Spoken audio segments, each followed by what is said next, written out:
Hey everybody, Captain Blunder here, and welcome back to Blunder or Blunder, where today we're going to talk about some squad arena teams that you can go for in early game, very early on. And let's start with the early game farm guide that I came up with. I was recommending this guide if you want to go for CLS early on. But why did I want to go for CLS? Well, there's a variety of reasons you want Commander Luke Skywalker. He's got a ton of uses in a lot of different game modes, in the HAAT, in the pit, in squad arena. There's a lot of places that you can use Commander Luke Skywalker. But why did I want him from squad arena?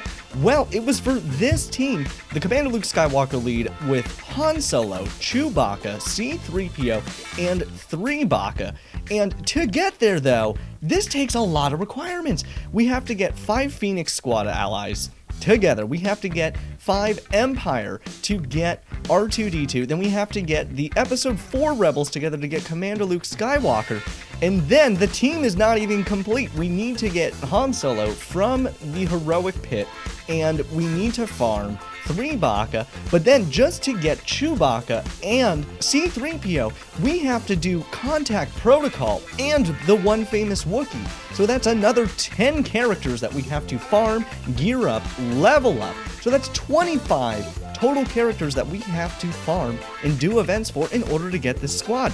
So I thought, what if we got to the point where we use the Phoenix, get Emperor Palpatine and Grand Admiral Thrawn, and we'd hopefully have Darth Vader through achievements and through buying him through the Fleet Arena store, or we're very close to finishing him, and we take that squad and we swap out Grand Moff Tarkin and whoever your 5th Empire character is. I was using General Veers, but you may have Snow Trooper, you may have Magma Trooper, you may have TIE Fighter Pilot. Doesn't matter. We're going to swap those 2 out for Bastila Fallen and a tank. And there's, I think, 2 options for the tank. The first one I was thinking of was Geo Brood Alpha. In Bastila Fallen, let's just start with her. Her farm is really not that bad anymore. She's located at Darkside 7A hard. It is a 20 energy node, but because of the shard economy changes from back in November, we're getting double drops for her effectively. We're getting 2 times the shards for her.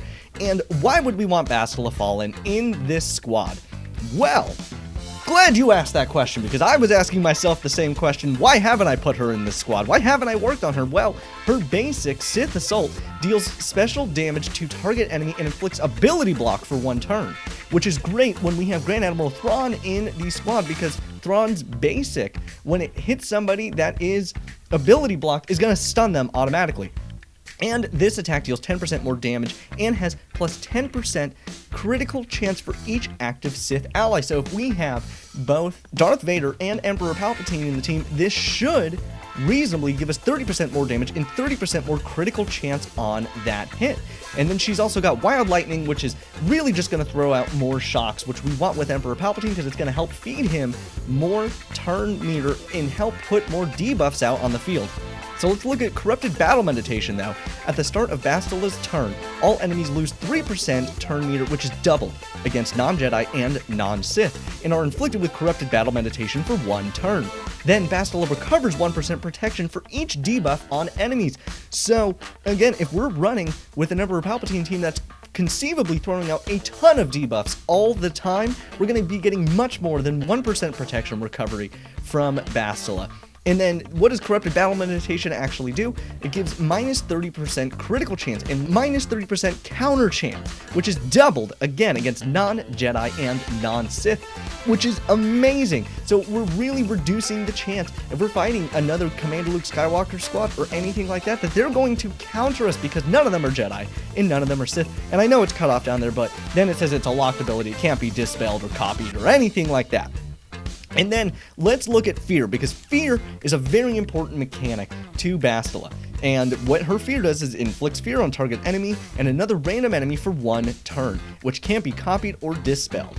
When each of these fears expires, inflict offense down, critical damage down, evasion down, speed down, expose, and stagger for 2 turns, which again, these effects cannot be resisted. And then all other enemies are inflicted with offense down, critical damage down, evasion down, speed down, expose, and stagger for 2 turns. So anybody that wasn't feared is going to receive all of these debuffs, again, giving her more protection back in the end. And what does fear do? Well, the enemy is going to miss their next turn, they cannot use any abilities, and they cannot evade, and increase cooldowns by 1. And fear expires on taking damage from an attack. So if you don't attack somebody who's feared, they're automatically going to miss their turn, and if you do decide to attack them, well, they can't evade, so you pretty much get an automatic hit, which is amazing. For spawn, we don't have to worry about this too much right now, just because the main thing is it needs Darth Revan in the leader slot. Bastila and Darth Revan have plus 70% max health and 70% health steal. Darth Revan also recovers protection from corrupted battle meditation, and then this is still pretty good. And it would be really good if we had Darth Revan right now, but all allies are immune to all debuffs during any ability used by an enemy with corrupted battle meditation. So if somebody has corrupted battle meditation on, they use an ability, they're not going to throw any debuffs on them. And then what it does say, and what could be useful, is if Jedi Knight Revan is on the enemy squad, Bastila gains advantage in Foresight for 1 turn at the start of Jedi Knight Revan's turn. So every turn, anytime Jedi Knight Revan makes a turn, we're going to get advantage and Foresight on Bastila. And it is conceivable that you will be seeing some Jedi Knight Revans early on. So while you might not have Darth Revan, Bastila is still really going to help out the squad and help out herself by getting advantage and Foresight and just hopefully evading some extra hits. And this is what is really important with her in throwing her into an Emperor Palpatine team, or any time you want to use a Sith lead without Darth Revan, and why you want to have Bastila in there. Bastila and the character in the leader slot have plus 50% defense, potency, and tenacity, and gain Foresight for 1 turn at the start of the battle, so they automatically get Foresight as soon as the battle starts. If Bastila's leader is another Sith, whenever an enemy is inflicted with Death Mark, Fear, Marked, or Shock, they both gain 5% offense, stacking up to 100%.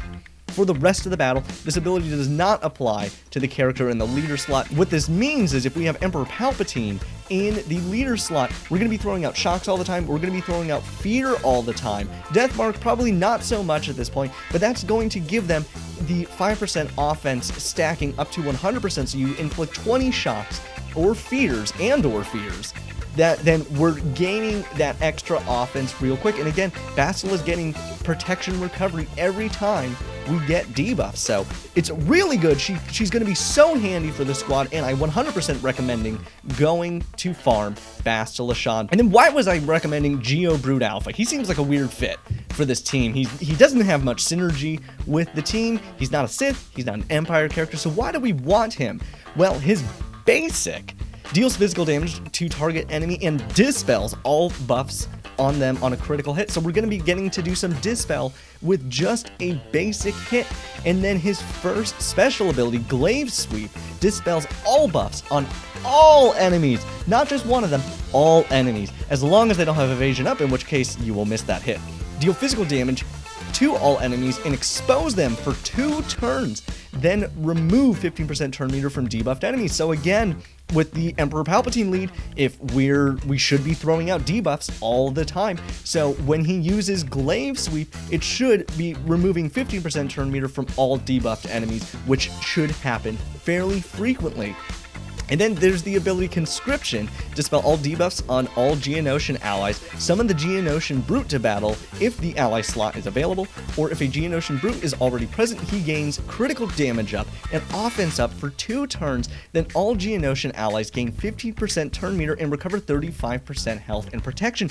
So if we have Geobrute Alpha up, we're going to be getting bonus turn meter and recover health and protection back to the 2 of them, which is going to really help us because they're our tank for this. They're going to be our effective tank for this team. So let's look at the Geobrute. His basic deals physical damage to target enemy, and then he taunts for 1 turn, so again, he's going to be an effective tank. He's not really a tank, but because Geobrute Alpha summons the Geonosian Brute, we have a tank. We now have a tank in the squad. And then his first special, Swarm Tactics, deal physical damage to target enemy and call other Geonosian allies to assist, which is just going to be Geobrute Alpha. But again, his basic dispel, so we're going to get some dispels going by just calling in Geobrute Alpha. And then his unique Reckless Retaliation. Geonosian Brute has plus 25% offense for each active Geonosian ally and plus 100% counter chance, meaning as long as there is just Geo Brood Alpha, which you have to have him in order to summon the Brute, he's going to have 100% counter chance. He's always going to be countering, which is super helpful. Let's look at the unique summoned. This unit's stats scale with the summoner stats, so they're going to be scaled exactly with Geo Brood Alpha. This unit can only be summoned if the ally slot is available. This unit can't be summoned in raids. This unit can't be revived, but you can summon him again. So you can't revive the specific one you just had, but you can resummon a new one. If an effect counts defeated units, this unit does not count. So if someone like Asajj, who gains offense for every time somebody dies, this will not feed her any offense. When there are no other allied combatants, this unit escapes from battle. Which means, basically, if Geo Brood Alpha dies and Geo Brute is still there, if Geo Brute Alpha is the last one standing, match is over. You lose. A unit can't be revived if this summoned unit exists in their slot. So as long as it's not taking someone, then it can be resummoned. It can be resummoned. It can come back. So that's a really, really good thing. And then lastly, the Queen's Will. When the Geonosian ally is defeated, reduce the cooldowns of conscription by 1. At the start of the encounter, summon a Geonosian Brute who taunts for 1 turn, and this is if you have the Zeta on him. At the start of the encounter, summon a Geonosian Brute who taunts for 1 turn, so it's automatically going to start taunting right off the bat. And Hive Mind, assist whenever another Geonosian ally uses an ability during their turn, dealing 50% less damage, and then equalize health and protection with Hive Mind allies whenever an enemy uses an ability. So again, since there are effective tank, anytime the enemy takes a move, both Geo Brute and Geo Brood Alpha are going to equalize their health and protection with each other to make them just a really tough tank to deal with. So I think Geo Brood Alpha would be a very solid choice, and if you're thinking about going for Padme in the near future, you can use the Geonosians to get her. So it's not a bad idea to go for Geo Brood Alpha. But let's say maybe you do want someone with a little bit more synergy with this squad. Well, I was thinking you could use Sith Empire Trooper. It's also on Cantina Battle 8B, which is only 16 energy, and again, double shards. Double shards thanks to the shard economy. And let's take a look at Sith Empire Trooper. Why would we want him over Geo Brood Alpha? Well, his basic Disruptor Blast deals physical damage to target enemy with a 70% chance to inflict defense down for 3 turns.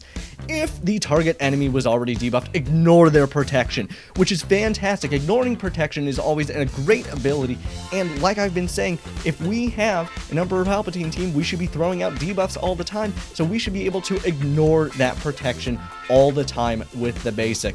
And then looking at his first special, Crimson Barrage, deal physical damage to all enemies with a 70% chance to inflict offense down for 2 turns, which is good. It's really good. We want them outputting less DPS. Then gain protection up equal to 5% for each debuffed enemy for 2 turns. Again, debuffs going out all the time. He should be getting protection up all the time when he uses Crimson Barrage. And as a bonus, this attack ignores protection. Again, fantastic. It's a solid tank for this squad. And then looking at the unique Vikings Legacy, Sith Empire Trooper has plus 100% defense.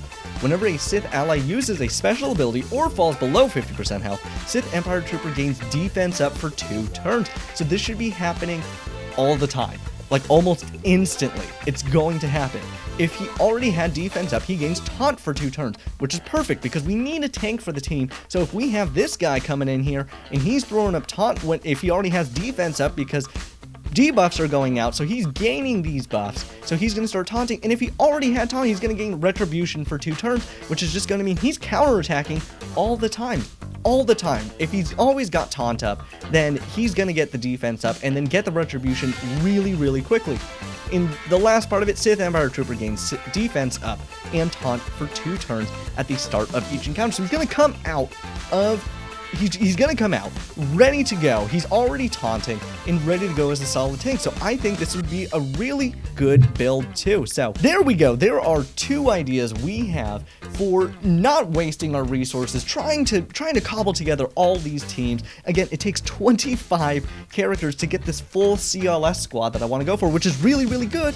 But we really want to get a squad arena team going that's going to get us into at least the top 200 early on. So take a break from maybe going for CLS, and let's just stop here at the Empire team and work on one of these 2 teams, either Palpatine, Thrawn, Vader, Bastila, and Geobrute Alpha, or instead of Geobrute Alpha, Sith, Empire Trooper, because we want to place in the top. We want to do well. We want to have teams with good synergy and teams that are going to really help us out in the long run. That's really just going to help us get resources early on. So there we go. I hope this was helpful. I hope this was useful. And by the way, I just opened up a Discord server. The link is below. So join up. We're throwing all these farm guides, everything in there, so anybody can come by, check them out, do those things, plenty of other things within the Discord. So don't forget to join that as well. Don't forget to subscribe and like this channel as well.